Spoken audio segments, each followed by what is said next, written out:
Okay, using filters is a way to provide some sort of artistic treatment to a photograph. And here I've got a picture of some apple blossoms open. First thing I'm going to do is I'm going to make a background layer copy. Just drag it up there to my new layer symbol. I'm going to turn off the original one here just so I don't get confused. And go up here, effects palette. Very first one is filters. And if you click that, you have a bunch of filter options available and in various categories. I'm going to stick in artistic for now, and hovering your mouse over some of these gives you the name of the filter. And I'm just going to use this one here that says watercolor. If I double click that and let it apply it, once it takes a while to apply these things depending on the detail in the filter, depending on the extent of it, and so forth. And then I'm going to make it a little smaller here so you can see the effect of it. And that looks rather interesting. Different look, and a very different look to the photo that I had before. You could adjust some of these things up here if you wanted to, some of your brush detail, shadow detail, intensity, texture. I'm going to leave those low for now, just say OK.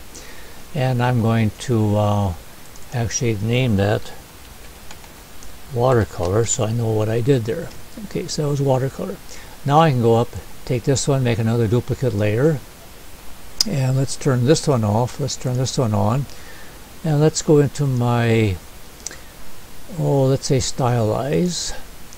And let's go this way here. Let's see, do glowing edges. So I'm going to double click glowing edges.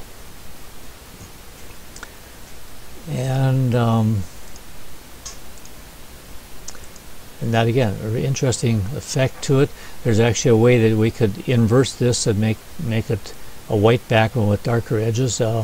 That would be something you could possibly do as well. Let's just let that go as it is. I'm going to call this one, I'm going to call it glowing edges. Just so I know what I use for a filter there. Again, I'm going to go here and make another background copy, turn that off. And let's go up here and let's go into maybe in sketch. Let's see. How about brush strokes? And ink outlines, splatter, crosshatch. See what that does.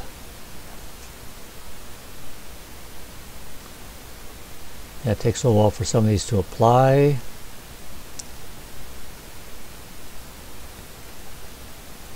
And let's just make that a little smaller ones. And that gives a different look to it too. Okay, here I'm going to actually maybe play with this a little bit. Let's play with the strength. Let's see what happens if I do the strength. Nothing changed much there. How about the stroke length? Don't see much. Oh, there it's still applying it down here.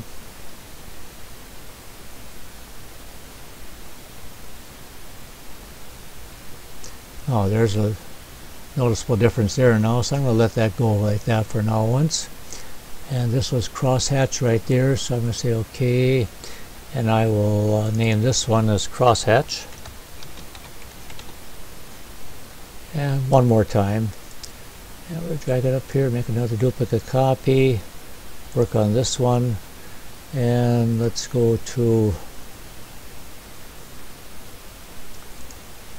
stylize, and let's go to emboss. And let's see, let's change this height, maybe a little deeper embossing here. Let's say OK. And that's right here now, so let's make that emboss.